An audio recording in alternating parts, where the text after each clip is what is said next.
अस्सलाम वालेकुम दोस्तों, सोप सीरियल मोहब्बत जे माग जे ईंदड़ नई एपिसोड में छा थींदो ऐं छा थियण वारो आहे। इन जी तफ़सीलात ॼाणण लाइ जेकॾहिं अव्हीं असांजे चैनल ते नवां आहियो त महिरबानी करे असांजे चैनल खे सब्सक्राइब कंदा, जीअं हर ईंदड़ नई ख़बर जल्द खां जल्द अव्हां ॿाहिरनि ताईं मुहैया थी सघे।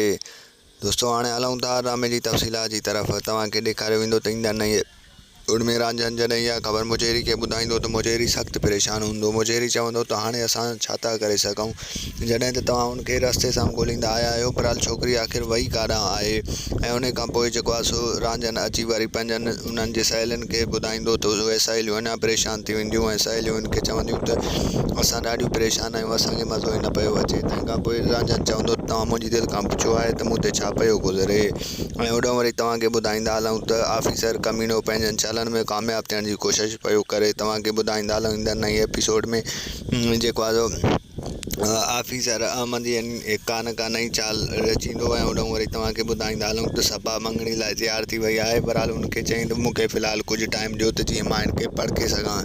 दोस्तों तव्हांखे ॿुधाईंदा हलूं त अॻिते हली जेको आहे सो सभा हिन सां माना मंगणो त कंदी, बहरहाल शादी खां पोइ अॻिते हली इनकार करे छॾींदी। ऐं तव्हांखे ॿुधाईंदा हलूं त मोर खे जेको आहे मोर पंहिंजनि दोस्तनि सां ईंदड़ नए एपिसोड में मिलंदो ऐं तमामु घणो ख़ुशि थींदो। ऐं तव्हांखे ॿुधाईंदा हलूं त ॻोठ वारा माण्हू जेके शहर विया आहिनि उन्हनि खे अञा नादान जी काई ख़बर न आहे।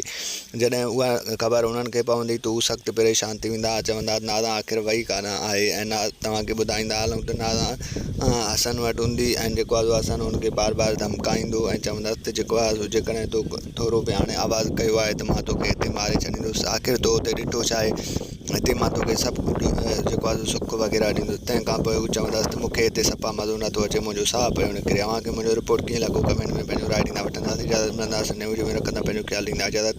अल्लाह हाफ़िज़।